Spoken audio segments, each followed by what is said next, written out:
Hola, buen día. Buen día. En este día un poco especial de juntarnos a través de las redes en un tercer día de cuarentena obligatoria. La verdad que es un contexto difícil, pero queremos que estén ahí, queremos que sientan nuestro cariño y también nuestra intención de estudiar la palabra de Dios un domingo bastante especial.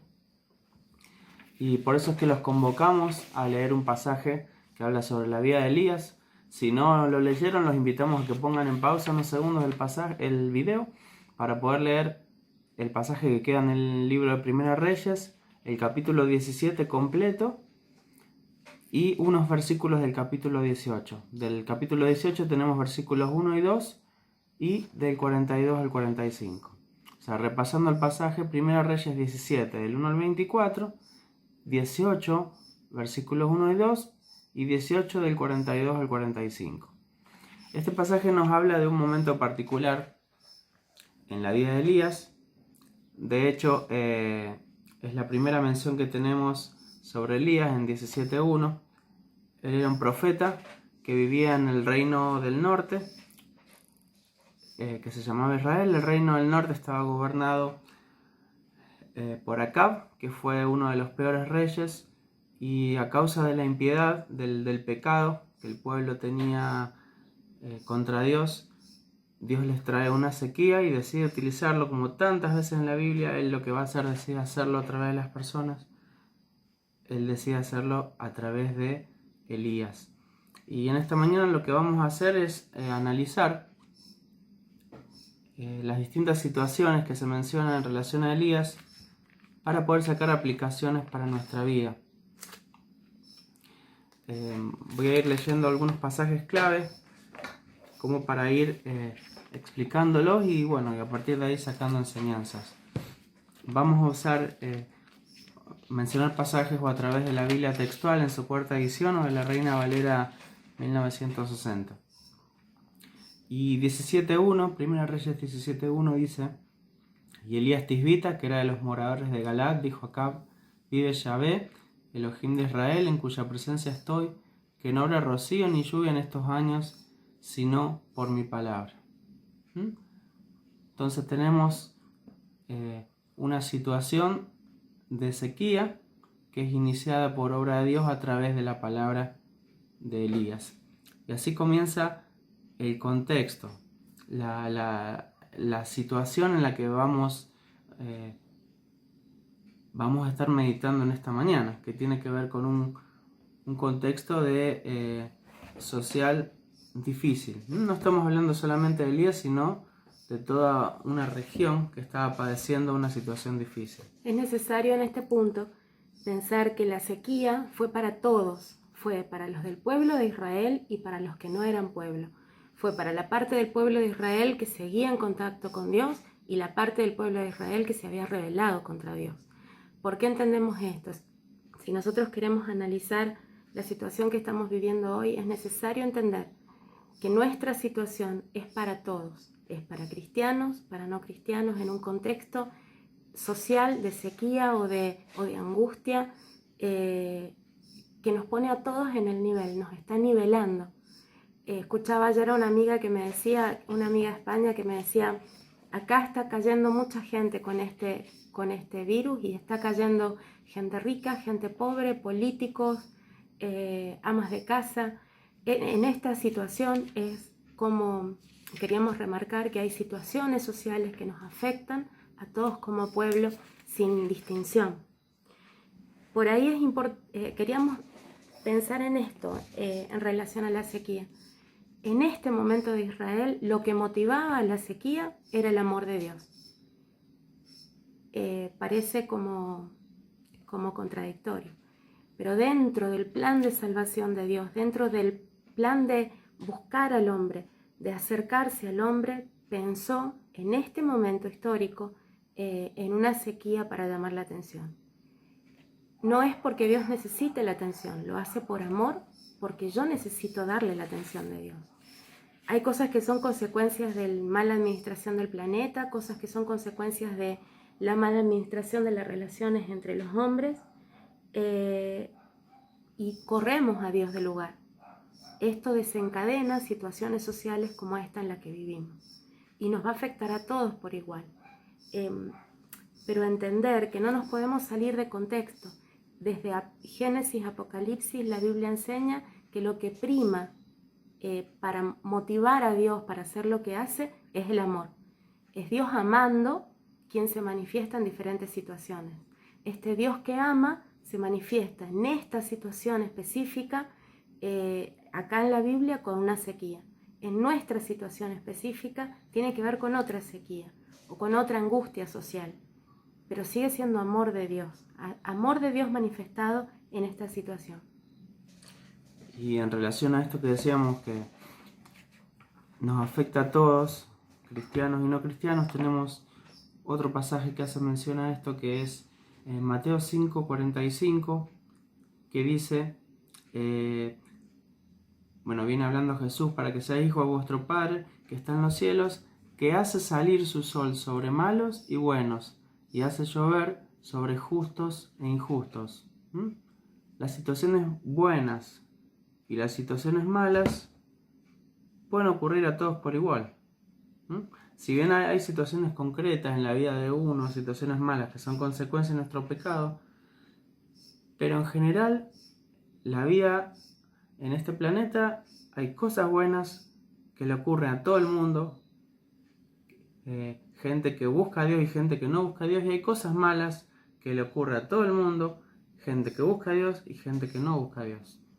¿Por qué hacemos énfasis en esto? Porque por ahí podemos llegar a tener un error teológico en pensar que porque yo soy hijo de Dios no me van a pasar determinadas cosas, o pensar que siendo hija de Dios tengo asegurado de parte de Dios determinados beneficios. Es verdad, la Biblia dice Dios me va a cuidar, Dios me va a proveer, Dios vigila, Dios me cuida, hay ángeles alrededor acampando, es verdad. Pero si me pasa algo malo, ¿voy a dejar de creer en Dios? Entonces necesito ver que mi fe o la postura teológica que yo tenga no depende de lo que Dios me va a dar, sino depende de lo que Dios es. Y ahí para allá vamos con el tema. Reflexionar todo el tiempo que Dios no dejó de ser Dios en esta situación difícil y que mi fe tiene que estar puesta en quién es Él en relación a esta situación. Cuando Dios trata con todo un pueblo, con todo el pueblo en general, en este caso de sequía que menciona con Elías, cuando Dios trabaja con todo el pueblo es para dar el mismo mensaje. Acá estoy a todos, acá estoy. ¿Tenés esta opción o esta opción? Estoy acá. Es como que pone en relieve o pone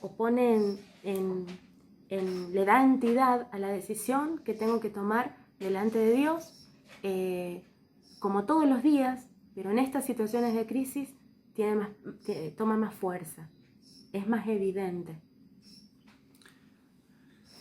El otro día veía en un estado de redes sociales de una mujer que decía hija del rey.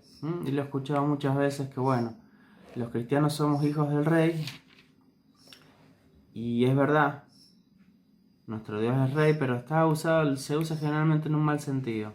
Como que yo tuviera privilegios especiales y hay cosas que no me van a pasar. Cuando Jesús dejó en claro que su reinado no era como el reinado de los hombres. De hecho, Jesús, siendo rey, soportó la cruz, fue avergonzado, fue lastimado, murió y por supuesto después resucitó. Pero a veces decimos somos hijos del rey como si hay cosas que no me tienen que tocar, y es un concepto equivocado que Jesús mismo en su paso por la tierra lo quiso aclarar, que su reinado no era de este mundo y él no actuaba como los reyes de este mundo. Así que esto como para dejar en claro la idea de que no porque yo sea cristiano, si es mi caso, hay cosas que no me van a pasar. De hecho, ser hijos del rey en esta situación no significa privilegio, significa responsabilidad. Si yo soy hija del rey, no tengo mayor privilegio, tengo más responsabilidad de actuar. Es diferente al mundo. en este reino, en el reino espiritual, si vos querés ser más, tenés que ser siervo. Si vos tenés que... es al revés. Yo no puedo poner esto de soy hija del rey como si midiéndolo en los parámetros del mundo. Soy hija del rey. Eso me hace sierva, responsable, me debe hacer sentir más peso, no más privilegio. Para pensar un poquito en esto, vamos a leer, seguimos con Primera de Reyes 17, del 2 al 6. ¿Quieres leerlo de ahí? Sí. Dale. Entonces 17:2 dice: Y la palabra de Yahvé vino a Elías: Apártate de aquí, dirígete al oriente y escóndete junto al arroyo de Querit, que está frente al Jordán. Y sucederá que beberás del arroyo, y yo he mandado a los cuervos que te sustenten allí. Y fue e hizo conforme a la palabra de Yahvé, pues partió y vivió junto al arroyo de Querit, que está frente al Jordán. Y los cuervos le llevaban pan y carne por la mañana, y pan y carne al atardecer, y bebía del arroyo. Entonces vemos cómo Dios, en esta orden que le da, que anuncia una sequía, cómo Dios lo lleva a cierto lugar y le manda milagrosamente comida a través de los cuervos, y Elías bebe del arroyo. Y tenemos en este primer caso concreto, imagínense a Elías parado, él acaba de anunciar la palabra de Dios que va a venir una sequía, y seguramente habrá pensado, ¿y ahora qué hago? Y es donde Dios le da las instrucciones. Y lo que Dios hace en principio, que lo hemos leído, es le dice un cómo y le dice un dónde. Y a veces nosotros en circunstancias no sabemos el cómo y el dónde. En este caso Elías tuvo esa información que él necesitaba saber. En este momento particular Dios le dice: vas a ir a tal lugar, o sea, le dice el dónde, y va a ocurrir de esta manera, le dice un cómo. Y Elías recibe el sustento de Dios de manera sobrenatural, en parte, que es a través de los cuervos. Y Dios lo alimenta en ese lugar por varios días. Y una primera, bueno, en la medida que vamos viendo el pasaje vamos a ir sacando aplicaciones y enseñanzas, pero recalcar en esta situación, que es en medio de situaciones complicadas, Dios está y Él nos sustenta. A veces vamos a ver el cómo, que fue el caso de Elías, y a veces Dios nos va a sustentar de manera sobrenatural. No le dio un maná, en este caso, que era una comida distinta, era algo especial, le dio carne y le dio pan, cosas comunes, pero lo hizo de manera sobrenatural. Entonces, en medio de situaciones difíciles, sepamos de que Dios va a estar, que Él nos va a sustentar, y creamos incluso que Él puede hacerlo de manera sobrenatural. A lo mejor esa manera sobrenatural no es algo evidente que sobresale como algo milagroso, pero nosotros vamos a tener la certeza que en esa situación complicada, con tantas cosas en contra, que nos llegue el sustento, es un milagro de Dios. Y quizás lo sepamos nosotros. Estaba Elías solo ahí, él se enteró solito de que eso era un milagro de Dios, pero fue sustento de parte de Dios. Algo que mencionó Hernán recién es como, en este caso fue a través de los cuervos, no fue maná. En otros casos fue la multiplicación de los panes y los peces. En la Biblia hay un montón de registros de cómo Dios se hace cargo de las necesidades básicas de una persona. No la esperemos igual que siempre. Puede ser fuera de nuestra vida cotidiana, o puede ser fuera de lo que pensamos o de lo que imaginamos. Dios no lo hace siempre de la misma manera, pero Dios sí sustenta a sus hijos. Ahora, acá le dio pan y peces, no le dio más. Pan y carne. Pan y carne. No le dio más. A veces nosotros suponemos en nuestro imaginario capitalista y exitista, y pensando de que todo lo que necesitamos es, Dios nos va a dar lo que necesitamos y no lo que queremos. Lo que necesitaba era pan y carne, y eso le dio. Y vamos viendo cómo en esta situación de sequía hubo una situación de escasez. Vamos a ir viendo otros pasajes en relación a esto. Una situación de escasez, donde a veces que lo que tenemos es lo justo que vamos a necesitar. Yo no sé cómo será esta situación específica de cuarentena que estamos viviendo. Algunas familias la van a vivir con un poco más de escasez que otras. Vamos a ir viendo cuál debería ser la actitud, pero es una situación de sequía, es una situación de crisis económico-social que estamos viviendo y que vamos a vivir, que recién empieza. ¿Cuál es la actitud que vamos a tener? Esta es la pregunta y a lo que apuntamos en esta mañana. ¿Qué actitud tengo que tener? ¿Qué tengo que esperar de Dios? ¿Qué Dios está dispuesto a darme? ¿O qué dice su palabra que Él va a darme? El sustento diario. Lo va a hacer, lo va a dar. Y en eso podemos confiar. La Biblia dice que lo va a dar. Vamos a leer 17, 7, 24.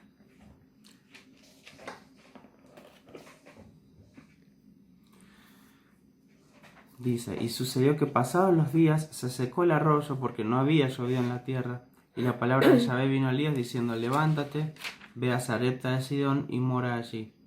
He aquí yo he ordenado allí una mujer viuda que te sustente.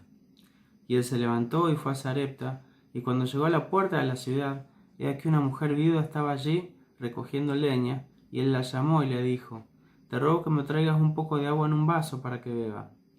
Y al ir a traérsela, él la volvió a llamar y le dijo, te ruego que me traigas un bocado de pan en tu mano. Pero ella respondió, vive Yahvé tu Elohim, que no tengo pan cocido, solamente tengo un puñado de harina en una tinaja y un poco de aceite en la vasija. He aquí estaba recogiendo un par de leños para entrar y prepararlo para mí y para mi hijo, para que comamos y muramos. Elías le dijo, no temas, ve, haz como has dicho, solo que de ello hazme a mí primero una torta pequeña y tráemela. Después harás para ti y para tu hijo, porque Yahvé, Elohim de Israel, dice así, la tinaja de la harina no escaseará, ni la vasija del aceite disminuirá, hasta el día en que Yahvé mande lluvia sobre la faz de la tierra. Y ella fue e hizo conforme a la palabra de Elías, y comieron él, ella y su casa muchos días. La harina de la tinaja no escaseó, ni el aceite de la vasija menguó, conforme a la palabra que Yahvé había hablado por medio de Elías. Después de estas cosas aconteció que el hijo de la mujer dueña de casa cayó enfermo, y su enfermedad fue tan grave que no quedó aliento en él. Y ella dijo a Elías, ¿qué tengo común contigo, varón de Ja Elohim? ¿Has venido aquí a recordarme mis pecados y a hacer morir a mi hijo? Y él respondió, dame tu hijo.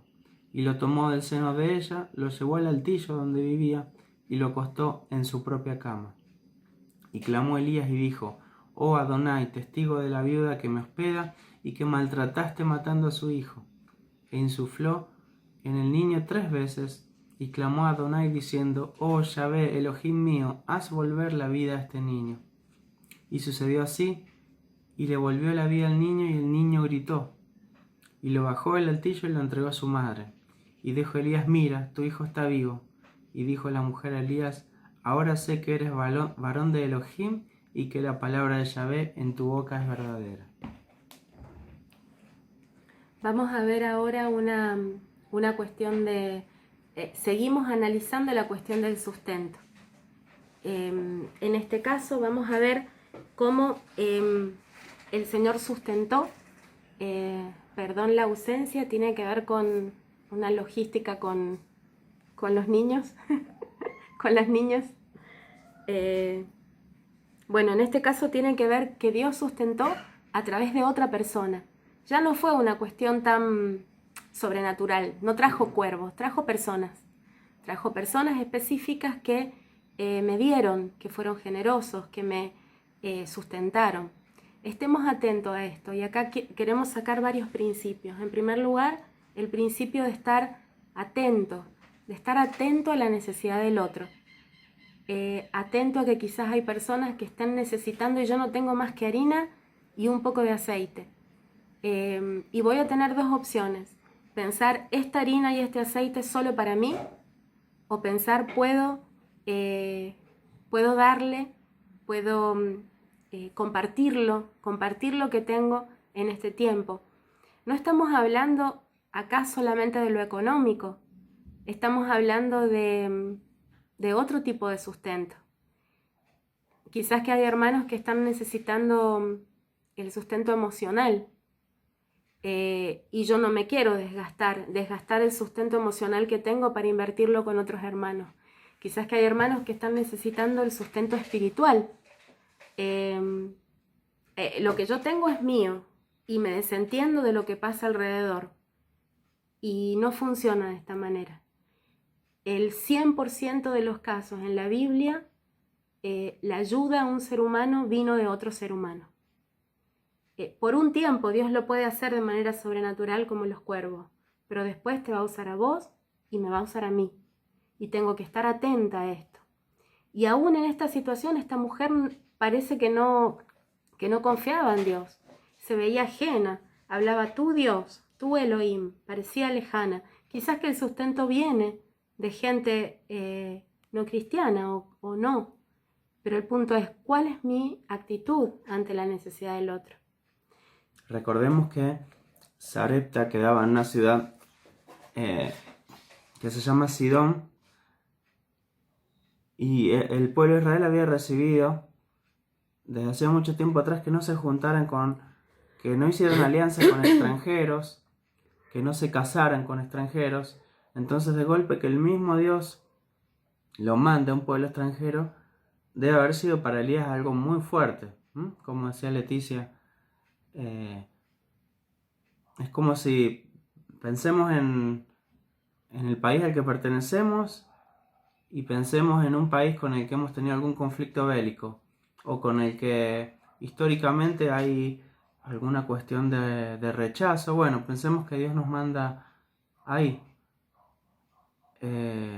Sería algo durísimo. Y encima a casa de una viuda. Pensemos en ese contexto, en esa época, en ese lugar, que las viudas no tenían graves problemas para subsistir. Encima esta mujer tenía un hijo. Eran como parte de las relegadas de la sociedad. Entonces Dios lo manda a un pueblo extranjero y a una mujer en una situación muy complicada. Y ahí es donde vemos la humildad de Elías. Contrariamente, hoy como escuchamos a veces que bueno, que si yo soy hijo del rey, Dios me tiene que dar lo mejor, me tiene que dar los mejores lugares. Bueno, este hijo del rey, que se llamaba Elías, fue a un lugar que quizás no le gustaba y en condiciones muy precarias a servir, contrariamente a los ejemplos que por ahí vemos hoy día. Algo que remarcábamos cuando estudiábamos, leíamos el pasaje, que la mujer dio un paso de fe en proveer al profeta de Dios. Y en esta situación de distancia, de lejanía entre nosotros, o de lejanía con otros ministerios o con siervos de Dios, podemos alejarnos tanto al punto de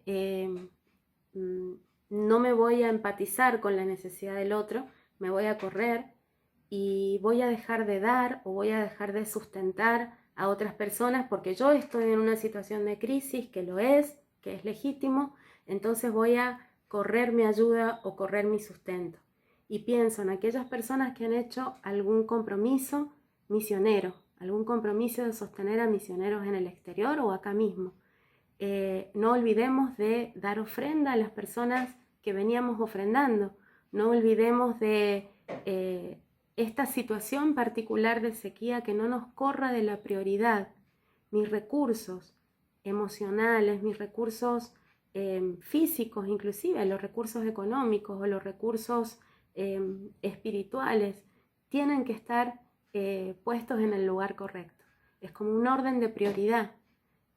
No tengo que perder el contacto con la gente con la que yo venía relacionándome, o encerrándome en mí misma, o lamentándome de mí y observando mi propia situación, sino cómo hago para que esa siembra continúe siendo de manera prioridad, aunque sea en la escasez.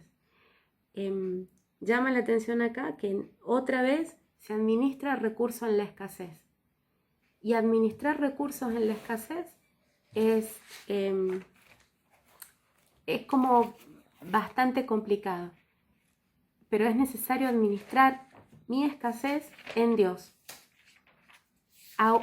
Recuerden la viuda, lo que tenía lo dio en la época de Jesús. Aún en mi escasez, no perder el orden de prioridades, no perder el orden de inversión, ¿sí? Entender, ser consciente que esta situación va a pasar, va a ser momentánea, pero tengo que verla y ser consciente que es una situación en un contexto más grande, no es solo yo. Mi situación, la que sea que esté pasando en esta situación de cuarentena, es una situación bajo un contexto superior. Por eso al principio decíamos no perder de vista que todo esto que pasamos tiene que ver con un plan de amor y con un plan de salvación de Dios.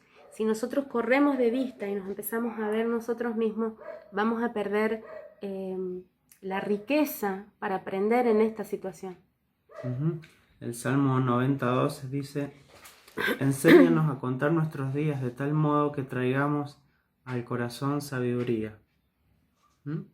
Y tiene que ver con esto, con ser, lo que decía Leticia, ser conscientes del momento y vivir el momento con la mayor sabiduría que podamos, recibiendo a Dios la iluminación para saber cómo actuar en ese momento. Y hay otro pasaje en Eclesiastés 7:10.